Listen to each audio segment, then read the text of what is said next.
noches, bienvenidos a nuestra reunión científica de junio. Les agradecemos mucho por venir en estos días de frío. El día de hoy nos acompaña la doctora Alejandra Fernández, a quien también le agradecemos por supuesto la invitación de nuestro comité científico. El tema de hoy será periodontitis y psoriasis, ¿cómo se conectan? La doctora Fernández es cirujano dentista, magíster en odontología con especialización en patología, diagnóstico y medicina oral, magíster en odontología con especialización en rehabilitación oral, doctora en ciencias odontológicas, profesora asociada de la Facultad de Odontología de la Universidad Andrés Bello, secretaria académica e investigadora del doctorado en odontología translacional de la Universidad Andrés Bello y directora del laboratorio Dermal Research Group de la Facultad de Odontología de la Universidad Andrés Bello. Muchas gracias. Ahí sí. ¿Aló? Ahí sí. Muchas gracias.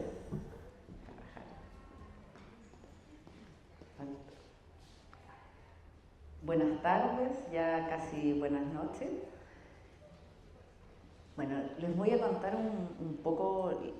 Ahí se escucha, a ver. Ahí sí. Les voy a contar un poco de lo que hemos estado investigando desde el 2018 y por eso el título se llama Periodontitis y psoriasis, ¿cómo se conectan? Bueno, por si algunos no conocen, la psoriasis es una enfermedad dermatológica y una de las más prevalentes de las dermatosis, ¿ya? Afecta la piel, como se ven aquí en estas imágenes, y se caracteriza clínicamente por formar unas placas eritemo-escamosas que pican, que duelen, arden, que suele afectar zonas flexoras, también incluso cuero cabelludo, pies, las uñas, y que se pueden ir extendiendo y en el fondo molestando y afectando la calidad de vida del paciente, ¿ya? También ellas, depende de cuánto afecten, se pueden ir clasificando en psoriasis leve, moderada y severa. Ahora, su prevalencia a nivel mundial varía bastante, entre un 1 a un 11%. Esto significa que en distintas regiones o localidades hay en lugares que va a estar subdiagnosticada la psoriasis y por eso contamos en lugares con una prevalencia de 1% versus que en otros lugares llega al 11%, ¿ya? Entonces eso significa que hay un déficit en su diagnóstico, pero en Chile la prevalencia es aproximadamente de un 2% y también se estima que hay un subdiagnóstico. Bueno, el 20% de los casos pueden tener una intensidad de moderada a severa, puede afectar a cualquier edad, pero hay dos picos en que comienza a afectar, uno entre los 15, 20 años y entre los 55 y 60 años, pero puede aparecer en cualquier época de la vida.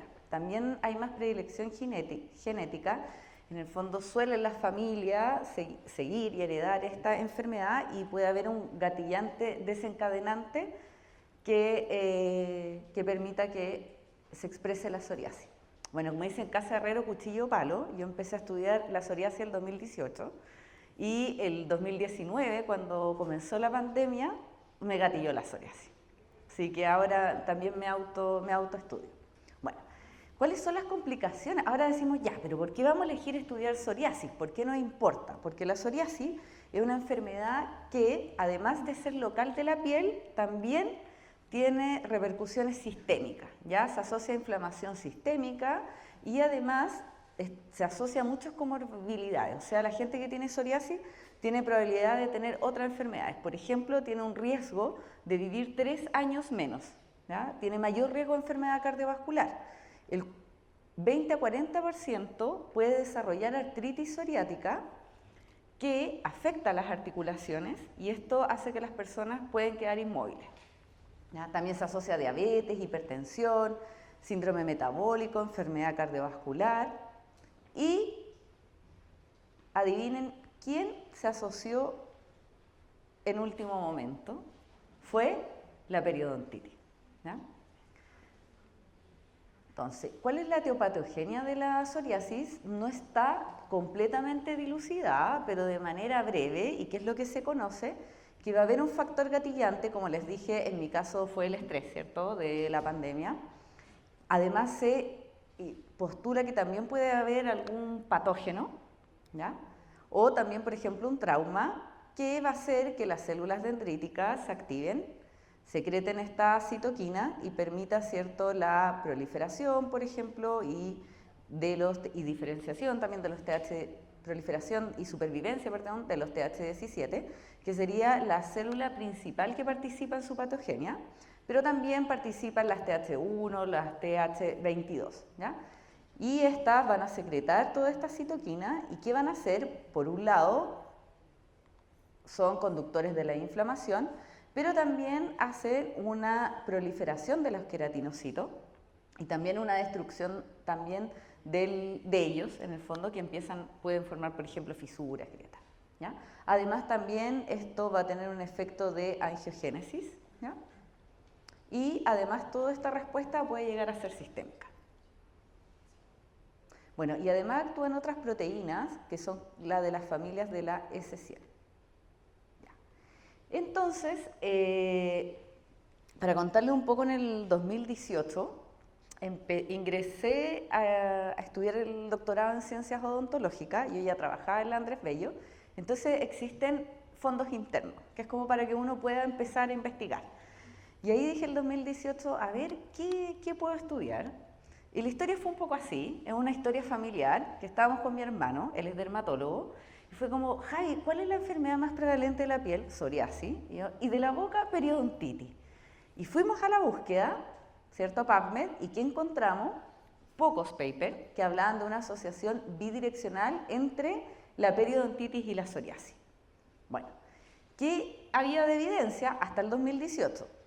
Que los individuos que padecen periodontitis crónica, en ese tiempo se hablaba así, se clasificaba así, ¿cierto?, presentarían un riesgo elevado de desarrollar psoriasis, ¿ya? Y los pacientes con psoriasis tienen mayor probabilidad de desarrollar periodontitis crónica, especialmente en los casos de psoriasis severa. Y además que la pérdida de tejido óseo oral es más frecuente en personas con psoriasis que en la población general. Hasta ese momento no había ningún estudio molecular o algún estudio que tratara o que haya visto cómo dilucidar la asociación entre periodontitis y psoriasis. Bueno, entonces, ahí nosotros nos preguntamos qué pasará en Chile. ¿Habrá alguna asociación entre periodontitis y psoriasis? O más que hablar de asociación, ¿cierto?, queríamos explorar cómo era el estado periodontal de los pacientes con psoriasis en Chile, compararlo con pacientes sanos y además queríamos determinar un perfil inflamatorio en el fluido crevicular. Entonces, este fue el primer fondo, como les dije, que obtuvimos y fue un fondo interno. Diseñamos un estudio caso control que fue del 2018 al 2020, fue un estudio por conveniencia, además que ustedes saben que en ese momento era un poco difícil, ¿cierto?, poder acceder a llegar a los pacientes y además a poder hacer la parte experimental. Bueno, fue sometido a la aprobación ética y entregamos un consentimiento informado a los pacientes y buscamos una población mayor de 18 años con diagnóstico clínico de psoriasis y que fueron pacientes del Hospital San José y pacientes sanos, ¿ya? Entre los criterios de exclusión tenemos que fueran otros pacientes que tuvieran otras enfermedades sistémicas, aparte de psoriasis, con terapia inmunomoduladores, o sea, incluimos pacientes con terapia tópica de psoriasis, pero no sistémica, y que no hayan tenido o estado sometidos a radioterapia, quimioterapia o tratamiento periodontal en los últimos 6 meses. Bueno, entonces acá hicimos la evaluación clínica, ¿cierto? Un periodontograma completo, es como nosotros nos fuimos al Hospital San José. Quien hizo esta evaluación fue una periodoncista, Constanza Jiménez, que muchos la conocen, y ahí obviamente no teníamos nada más que una cama médica, ¿cierto? Entonces hizo el periodontograma completo y una de las ventajas es que no obtuvimos radiografía, pero fue nuestro primer acercamiento. Y el diagnóstico periodontal fue en base a la clasificación de PH y EQ del 2012.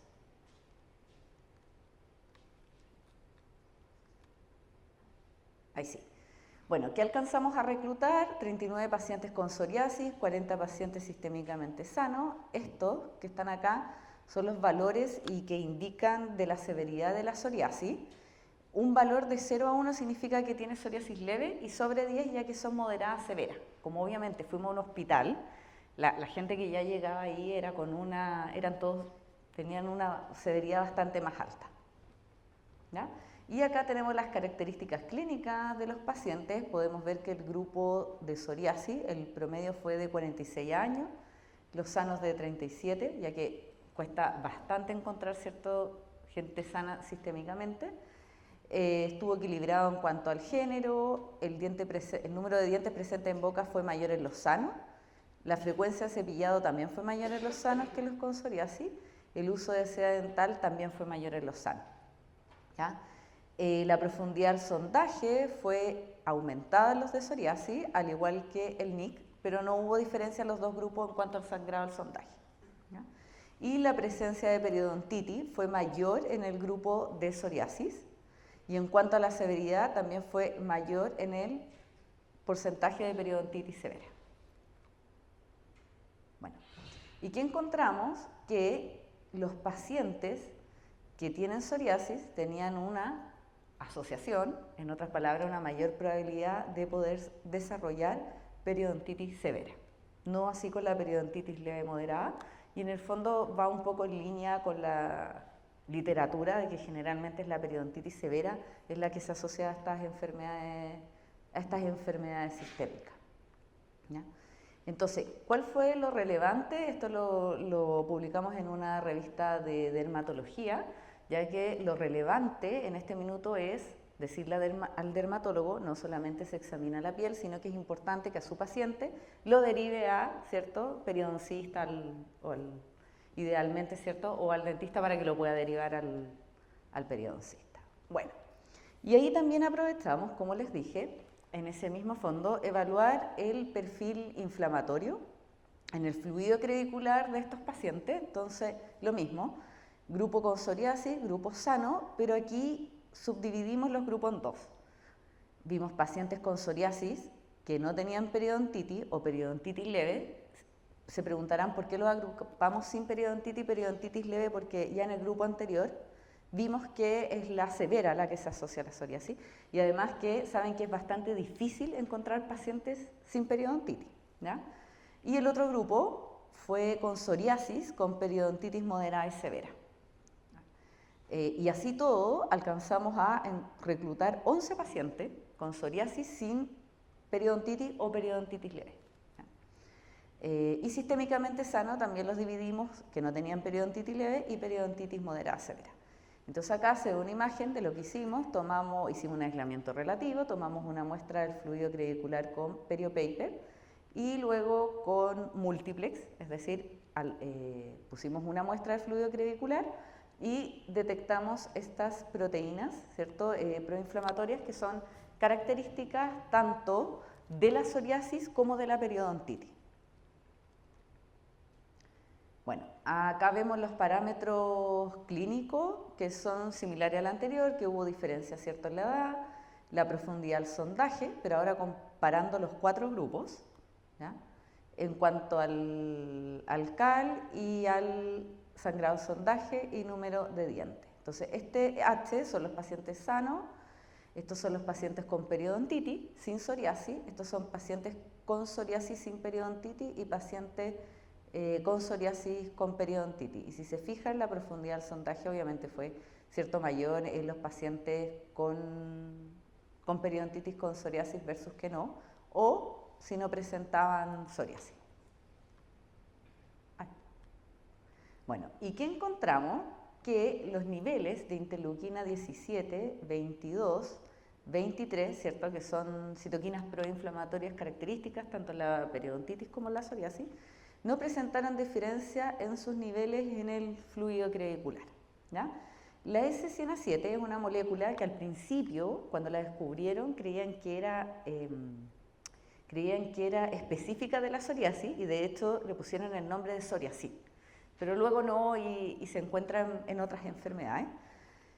Nosotros apostábamos por S100A7, que iba a ser, ¿cierto?, que íbamos a encontrar diferencia, pero no lo fue. Pero sí la S100A8, que también es un péptido antimicrobiano que depende de calcio, y sí hubo diferencia en los niveles de S100A8, fue mayor en el fluido crevicular en los pacientes con periodontitis, que se ve ahí, versus los pacientes sanos, ¿ya? Pero, si se fijan, no hubo diferencia en los pacientes con psoriasis si tenían periodontitis o no, ¿ya? No, si se fijan acá, fue muy similar el nivel de S100A8 en el fluido crevicular en los pacientes con psoriasis. Entonces, en este momento, nosotros dijimos, parece que la perio no nos está alterando el perfil inflamatorio de los pacientes con psoriasis, y como aquí la perio tampoco se encontró diferencia en el grupo con psoriasis, dijimos, puede que sea un biomarcador de psoriasis, ¿ya? Entonces, hasta ese momento nos hicimos dos preguntas. Dijimos, acá la investigación se divide en dos. Nuestras preguntas de investigación fueron dos. La primera, entonces, ¿tendremos biomarcadores en el fluido crevicular de psoriasis? ¿Ya? Y por ahí nos fuimos un poco en el área de la innovación y de desarrollo un poco de tecnología. Y dijimos, ¿cómo desde el punto de vista de un dentista o cómo el periodoncista podría aportar en el diagnóstico de la psoriasis? ¿Ya? Y la segunda pregunta fue, bueno, si hay una asociación, ¿cierto?, que se ha visto en la literatura internacional y que en Chile encontramos que hay una asociación entre periodontitis y psoriasis, ¿cómo se afecta? ¿Ya? ¿Quién es responsable de esta asociación? Y hasta ese momento tampoco se encontraban artículos que respondieran esta segunda pregunta. Bueno, ni la primera ni la segunda, ninguna de las dos estaba en eso. Entonces, vamos a partir ahora, les voy a partir contando sobre el primer tema, es decir, ¿existirán biomarcadores en el fluido crevicular de psoriasis? ¿Y en qué podría aportar esto? Bueno, ustedes, como les dije, la psoriasis es muy frecuente, pero así todo, a pesar de ser frecuente, está subdiagnosticada, ¿ya?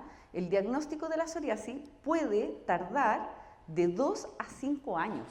¿Y cuál es el problema? Que en ese tiempo el paciente se trata de manera que no le corresponde, empeora su calidad de vida, le empiezan a aparecer otras comorbilidades, otras enfermedades asociadas.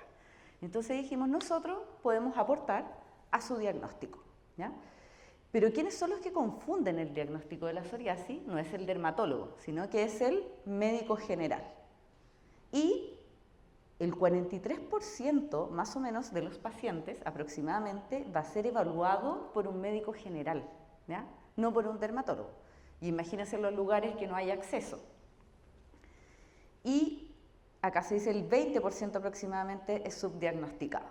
Entonces dijimos, acá podemos aportar nosotros, ayudar al médico general a diagnosticar la psoriasis. Si alguno se pregunta, bueno, pero ¿cómo no va a haber un examen? No, no hay un examen. La biopsia no sirve porque la histología de la psoriasis es común a otras enfermedades inflamatorias, ¿ya? Y no decir, no hay nada, un examen de sangre, no hay. Lo único que puede hacer el médico es usar una lupa, ¿ya?, que permite mayor aumento, pero lo único que tiene experiencia es el dermatólogo. Y después uno dice, bueno, entrenen al médico general con el dermatoscopio para que aprenda a distinguir la lesión. Pero ¿qué pasa? Al médico general no le importa porque rota frecuentemente, sobre todo en la atención primaria, porque ¿qué le interesa? Ser especialista en lo que a él le compete, según sus intereses. Entonces no va a perder tiempo en eso. ¿Y qué dijimos? Necesitamos darle una herramienta a los médicos generales como para que la puedan indicar, tal como cuando usted va al médico y pide un examen de sangre. Entonces, ¿qué pensamos ahí con el equipo? Lo siguiente. Esto es lo que nosotros ya aspiramos a llegar de aquí a unos 5 años finalmente, es que el médico sospecha de psoriasis, le da una orden médica, el paciente va al laboratorio médico y le toman, una muestra. Idealmente el periodoncista hace la elución de las proteínas en el laboratorio y este fluido lo va a poner en un dispositivo parecido al del embarazo, ¿ya? Y nos va a dar una marca. Y con la inteligencia artificial vamos a dilucidar si esta marca nos va a predecir o clasificar si este paciente está en riesgo o no de psoriasis, y el paciente con su examen, al igual que ustedes cuando se toman un examen de sangre, vuelve al médico y puede ser tratado oportunamente. Bueno, se ve un poco ambicioso, ¿no? Entonces les cuento en qué etapa vamos. Bueno, la primera etapa fue empezar a buscar biomarcadores en el fluido crevicular de psoriasis. Partimos con estos 39 pacientes, 42. Al día de hoy ya llevamos reclutado muestras de 80 pacientes sanos, pero además de ver, 80 pacientes con psoriasis, pero además de ver pacientes sanos, ahora agregamos otro grupo. Agregamos pacientes con otras enfermedades dermatológicas como para ver si se pueden diferenciar de ellos. ¿Ya? Que encontramos que los niveles de interleuquina 18, por ejemplo, también fueron mayores en el fluido crevicular de pacientes con psoriasis versus los sanos. De la S-lectina fueron menores. ¿Ya? Por ejemplo, el ICAM no hubo diferencia. Y lo importante es que nos pasó lo mismo que en el primer estudio, que la periodontitis leve y moderada severa, como se ve acá, estos valores no se asociaron. En el fondo, ¿qué nos quiere decir esto? Que la periodontitis no fue responsable de los niveles ni de interleuquina 18 y S-lectina en el fluido crevicular, pero sí lo fue el diagnóstico de psoriasis. ¿Ya? Y aquí podemos ver esta curva que nos está indicando. Esta es una curva para ver si nos sirve o no como biomarcador, y en el fondo esta curva, entre más cerca esté hacia la izquierda y al 1, significa que es mejor predictor o clasificador de la enfermedad. Si se fijan, esta está por acá, no está en un nivel perfecto, pero lo ideal es que llegue a 1 y vamos en valores de acá, 0,7 y 0,6, 0,68. Allá. Bueno, para hacerles un poco un resumen, les cuento que evaluamos 15 proteínas inflamatorias en el fluido crevicular y de estas, 5 nos dieron diferencia entre los pacientes con psoriasis y sano. Y además, lo juntamos con las variables clínicas, por ejemplo, edad, profundidad, el promedio de profundidad del sondaje, nivel de inserción clínico, la edad, el género, si fuma, no fuma, etcétera, cuántas veces se cepilla al día. Y a través de un modelo de Machine Learning pueden ver que toda esta mezcla de variables, es decir, variables periodontales más las del fluido crevicular y más demográficas, la curva de diagnóstico mejoraba, se acerca al 1, ¿cierto? Y aquí yo lo borré porque esto estamos en momento de protección, pero les cuento que la curva nos dio un valor de mayor a 0,9 y el máximo es 0,1. Entonces, ¿en qué etapa estamos ahora? Aumentando estas muestras para poder validarlas en un entorno mayor, porque aquí estábamos trabajando con 100 pacientes. Entonces, ahora estamos en la etapa de validarlo llevamos 250 pacientes. Bueno, y acá ya tenemos los resultados de este test tipo de embarazo que nos permite a través de una marca diagnosticar si es sano o psoriasis. Aquí Luis Méndez, que es un investigador nuevo en nuestra facultad, quien nos está apoyando con el desarrollo del test rápido. Y bueno, a pesar de que hemos buscado 15 biomarcadores, también hemos tratado de ver cómo podemos aportar en el diagnóstico de la severidad de la psoriasis. Y hasta el momento solo de estos 15 que hemos buscado, hemos encontrado que uno se asocia a la severidad de la psoriasis. Es decir, que interleuquina 22 es mayor en la psoriasis leve en el fluido crevicular y disminuye en la psoriasis moderada y severa. Pero si se fijan, esta curva no se acerca tanto al 1. Entonces, ahí estamos bastante atrasados en cuanto a ese aporte, ¿no? Bueno. Entonces, en resumen, ¿en qué vamos ahora? Que ya tenemos los biomarcadores que sirven para el diagnóstico de psoriasis y ya estamos desarrollando el test rápido. Bueno, y en cuanto a nuestra segunda pregunta, ¿cómo afecta la periodontitis a la psoriasis? Esto lo estamos desarrollando a través de un fondo de setinicio que adjudiqué el 2024 y bueno, esto ustedes, ¿cierto?, lo deben tener lo tienen más claro los periodoncistas, pero sé que también hay aquí en la audiencia muchos interesados que no son dentistas, son del área de la bioquímica. Entonces, para contarles, como vieron, cómo se asocia, es como una explicación o una hipótesis general de cómo la periodontitis podría afectar a las enfermedades sistémicas, y en este caso a la psoriasis. Acá en el tejido periodontal, ¿cierto? Vamos a tener, hay una disbiosis bacteriana, ¿cierto? Donde va a aumentar incluso la carga de algunas bacterias. Y debido a que en este tejido hay inflamación, ¿ya?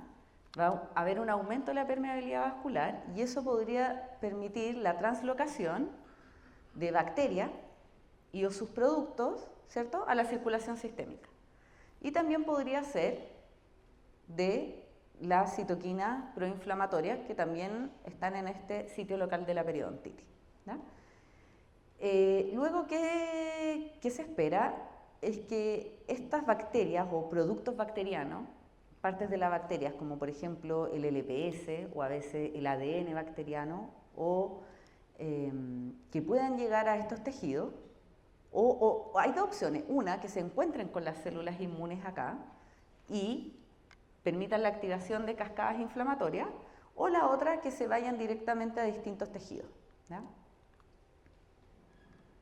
Bueno, entonces hasta ese momento tampoco habían artículos que permiten comprobar esta hipótesis de la asociación entre la periodontitis y la inflamación sistémica. Fue que ahí postulé este posible mecanismo de cómo la periodontitis podría afectar la severidad de la psoriasis y fue titulado Contribución de la periodontitis y patógenos periodontales en la severidad de la psoriasis a través de la respuesta inflamatoria de los CD4 en circulación a través de activación Bystander. Bueno, entonces, ¿cuál fue mi hipótesis en ese momento, como está acá? Que Porphyromonas gingivalis, o también podría, por ejemplo, endodontalis, translocan a nivel de la circulación, ¿cierto? Activan las vías inflamatorias de TLR2 y TLR4 en los CD4. Esto permite una secreción de citoquinas proinflamatorias y esto va a afectar la severidad de la psoriasis. Esto es todo lo que consiste el estudio de investigación, que dura 3 años hasta el momento que hemos visto. Bueno, acá los criterios de inclusión son bastante parecidos a los otros estudios, en el fondo que no tengan otra enfermedad sistémica para poder enfocarnos exclusivamente en la psoriasis. También los dividimos en grupos primero con periodontitis, lo dividimos primero en grupo con psoriasis sano, ya los resultados que les voy a mostrar ahora, y más adelante vamos a ir viendo cómo influye la periodontitis por el número de pacientes. Bueno, ¿y en qué vamos?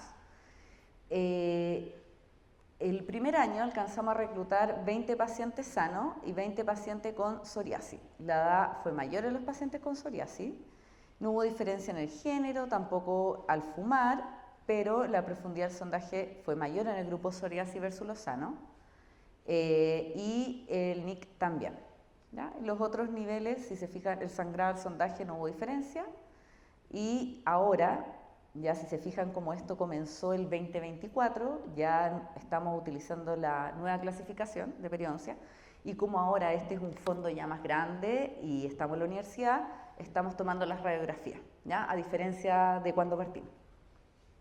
Y el promedio de estos pacientes de severidad de psoriasis sigue siendo entre moderada a severa, ¿ya?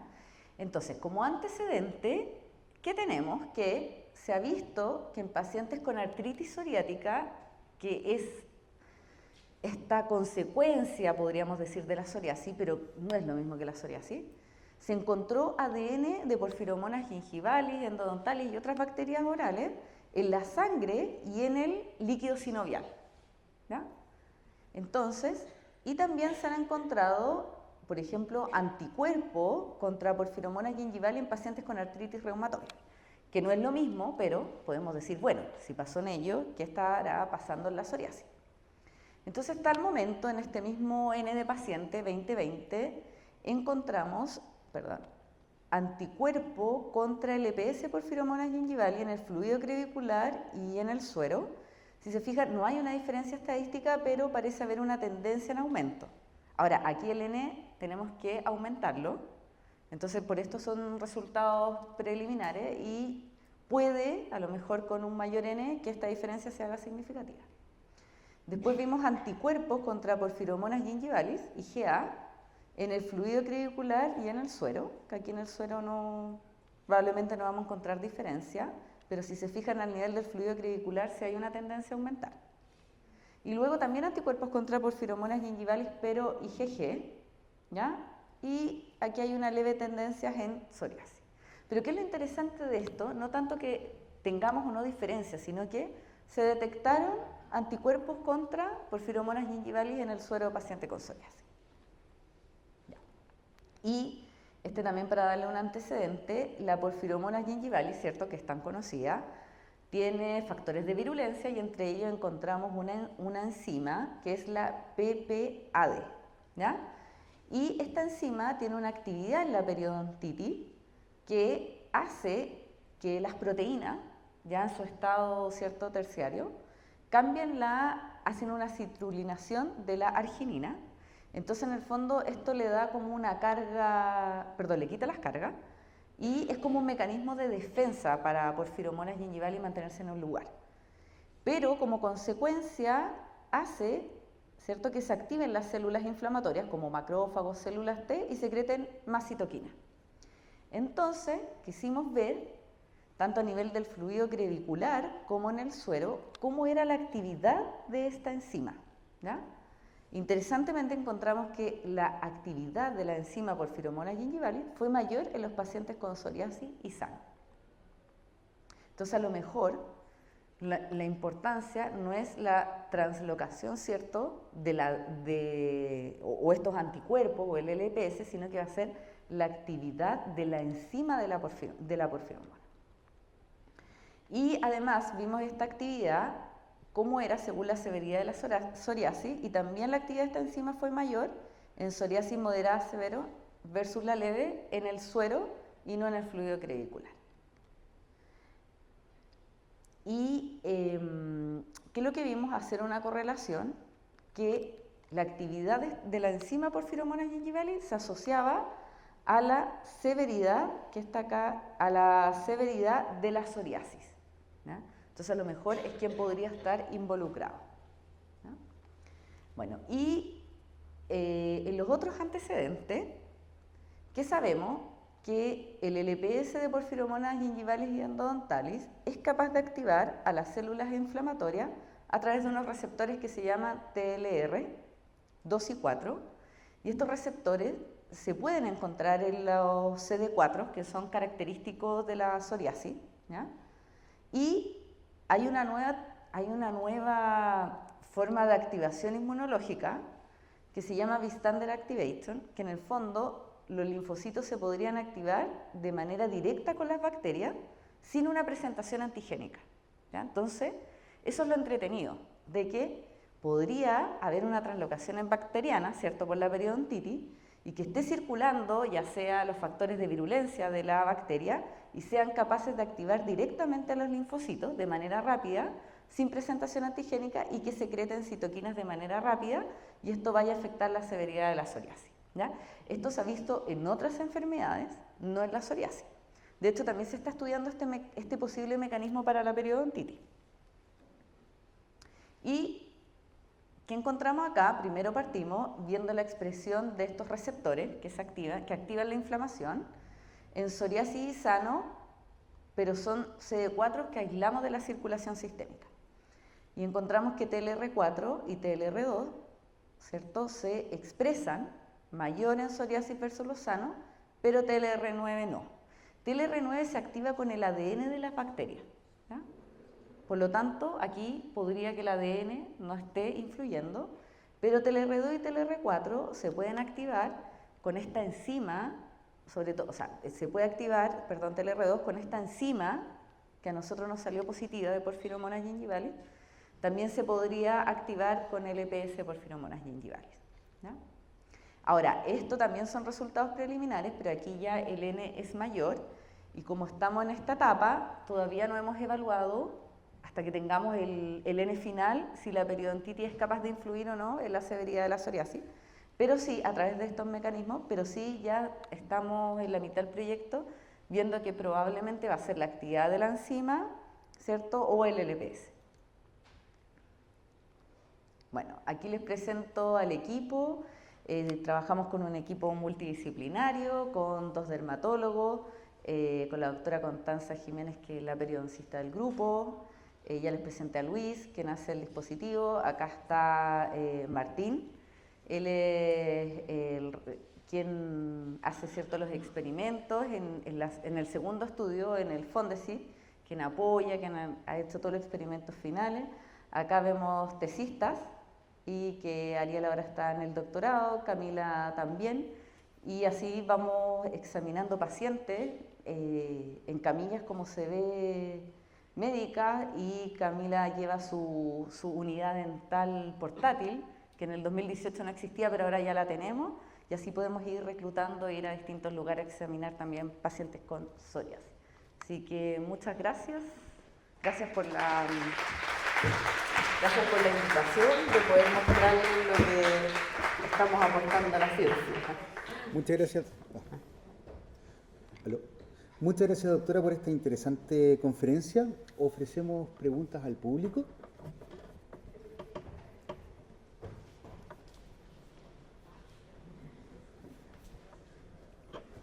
Gracias, doctora, por su presentación y por la valentía de presentar nuestros avances de un desafío de investigación larga que se espera bastante.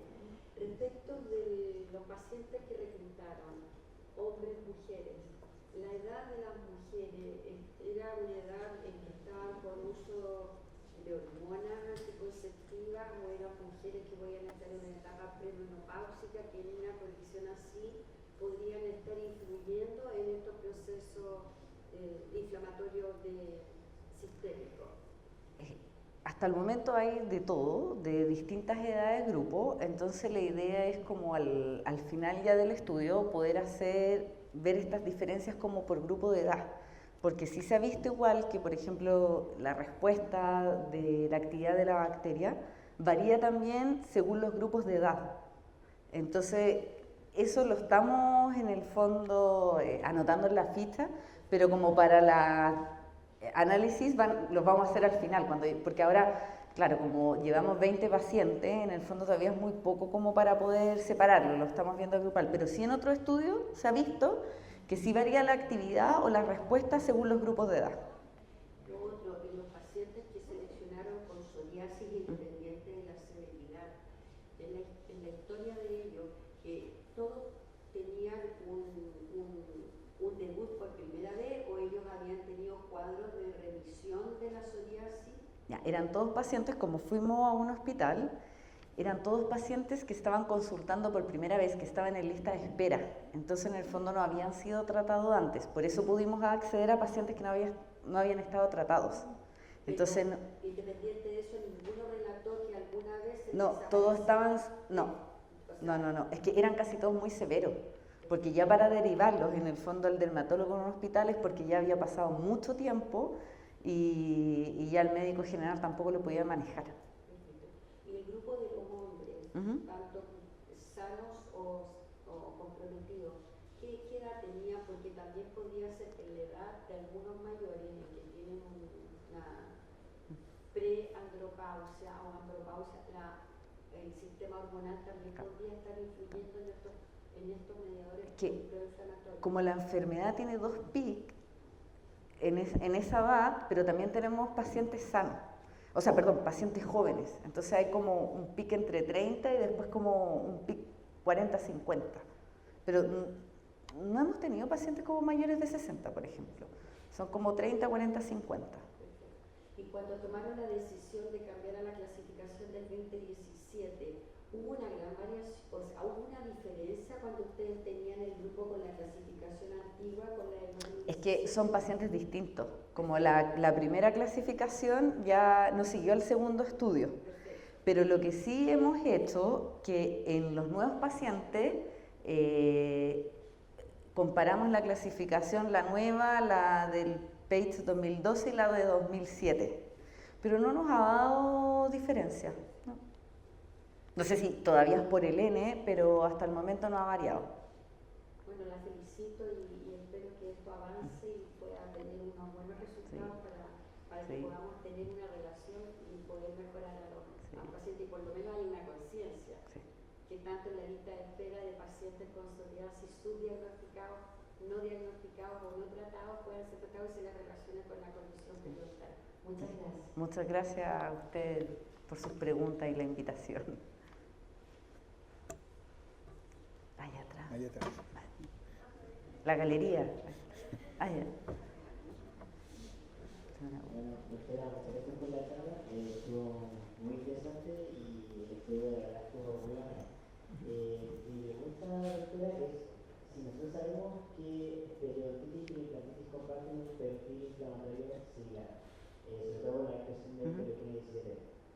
Si en psoriasis hay expresión de interleuquina 17, ¿podría ser que la presencia de psoriasis comprometa el estado inflamatorio del implante y sea también como bidireccional con perimplantitis?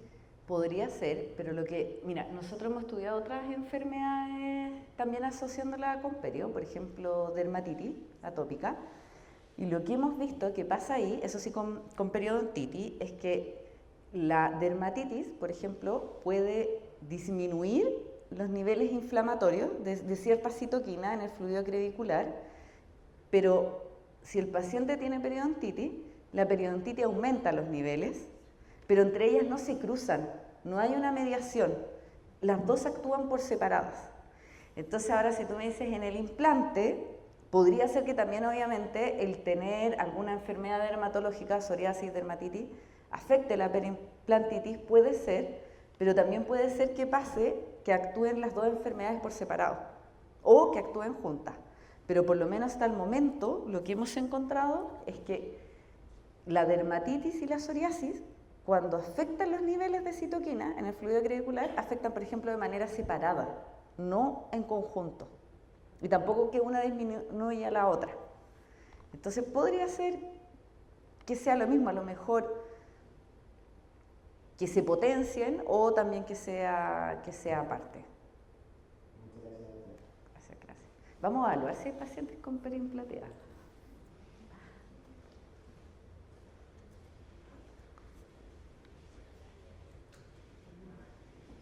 Mario.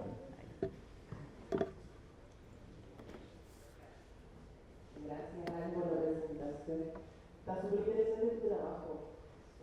Yo no había visto esos resultados, está muy interesante. Pero me quedó una duda, en el hipótesis que estás ahora, las muestras para los anticuerpos de NPS, ¿las tomas de fluido vehicular festival o de sangre? Los dos, de fluido y de suero, sí. ¿Y en ambos encontraban aumentos de anti-NPS en psoriasis? No, en ninguno hemos encontrado todavía estadística significativa, pero había una tendencia en psoriasis de aumentar, pero en el suero, contra el LPS de porfiromonas gingivales. Ahora, lo que estamos haciendo en este minuto es aislando el ADN obviamente, de subgingival, de sangre y de los linfocitos CD4. Entonces yo creo que a fin de año ya vamos a ver cómo vamos a cuantificar la carga bacteriana de porfiromonas gingivalis, endodontalis, carga total, fuso y otras bacterias quizás ahí que nos van. Claro, eso es lo que viene ahora. Eso es lo... No completo, sino que como este es un inicio, igual el valor es menor al regular, entonces decidimos partir con ciertas bacterias antes que como de microbioma. Sí, se da ese aumento que yo acá veo un poco acá, si se da ese aumento, la pregunta siguiente era si efectivamente el aumento era porque había un aumento en la carga de la bacteria o porque quizás están siendo más reactivos a la misma carga. Pero eso es lo que viene pensado ver después. O sea, ahora, es que estamos aislando ahora el ADN de todas las muestras, entonces yo creo que a fin de año ya vamos a saber. Y la otra pregunta es porque te fuiste por los TSD4. Sí. ¿No tienes pensado ver TSD8 pensando en los anticuerpos? ¿Y en la producción? Hasta el momento no. Quizá todavía no pensaba en el regular, pero por lo menos ahora CD4 para, claro, tengo que postular el próximo año, así que ahí tengo que pensar por dónde me voy. Es que todo depende de los resultados de ahora, si sigo en CD4 o migrar, como tú dices, a CD8. No lo tengo claro todavía. Muchas gracias. Gracias, Mario.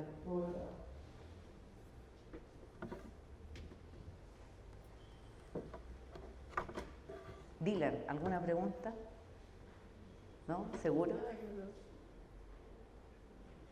Hola, quisiera preguntarle de la muestra de pacientes que usted realizó, ¿qué ocurría con el tabaco? ¿Ellos eran fumadores? ¿No eran fumadores? Sí, habían algunos que fuman y otros no, pero bueno, acá un resumen, pero el tabaco no influyó. Siempre hacemos regresiones para ver cuáles de las variables demográficas, edad, género, tabaco. Ahora también estamos midiendo, no lo dije, obesidad. Estamos pesando, midiendo a los pacientes, también le estamos tomando el hemoglucotest. Y el tabaco no nos ha afectado en los outcomes, en los distintos niveles de citoquina. Ahora, como para la parte 2 del proyecto, todavía no lo sé porque lo vamos a ver al final, pero en el inicio del proyecto el tabaco no nos afectó. De hecho, cuando vimos si se asociaba la periodontitis a la psoriasis, también se hacen ajustes por tabaco y no influyó. Doctora, sé que es difícil de responder esta pregunta, sé que falta todavía estudio de investigación, pero en general, ¿qué viste que ha sucedido? ¿Cuál de las dos patologías es consecuencia de la otra o van de la mano? ¿Qué ve como tendencia? Lo que hay en la literatura es que son las dos cosas, porque en el fondo las dos son enfermedades que se ha visto que se acompañan de inflamación sistémica, entonces una podría agravar a la otra, pero lo que se ve no es que sea como, a ver, uno lo que puede ser es que agrava a la otra. Por ejemplo, si yo tengo periodontitis y a lo mejor no tiene nada que ver, pero aparece psoriasis, ya en la periodontitis, a lo mejor por la translocación bacteriana, la inflamación sistémica, puedo agravar, hacer que se secreten más citoquinas y influir en la otra. O sea, lo que se hipotetiza es que una con la otra se afectan en cuanto a severidad, pero no que una sea el factor gatillante de la otra. Sí. Claro, puede ser que cohabiten y de una a otra vean. Ahora, yo lo estoy viendo como desde la periodontitis hacia la psoriasis. Perdona, los pacientes que estaban con tabaco, solo tabaco, no consultaron si además consumían marihuana. No, solo tabaco, no hay ninguno todavía. Una vez nos pasó que un paciente sí era con bastante alcoholismo y de hecho llegó así a la consulta, pero no, de marihuana no nos han, por lo que ellos responden, no nos han relatado, pero sí de alcohol.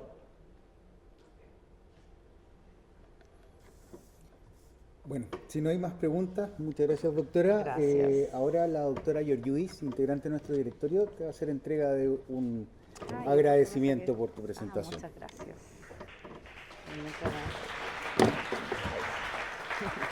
Muchas gracias, pero que no recibir esto de usted. Gracias. Muchas gracias. Mira, Gracias. La fotito, para que se la mandemos a la coordinadora.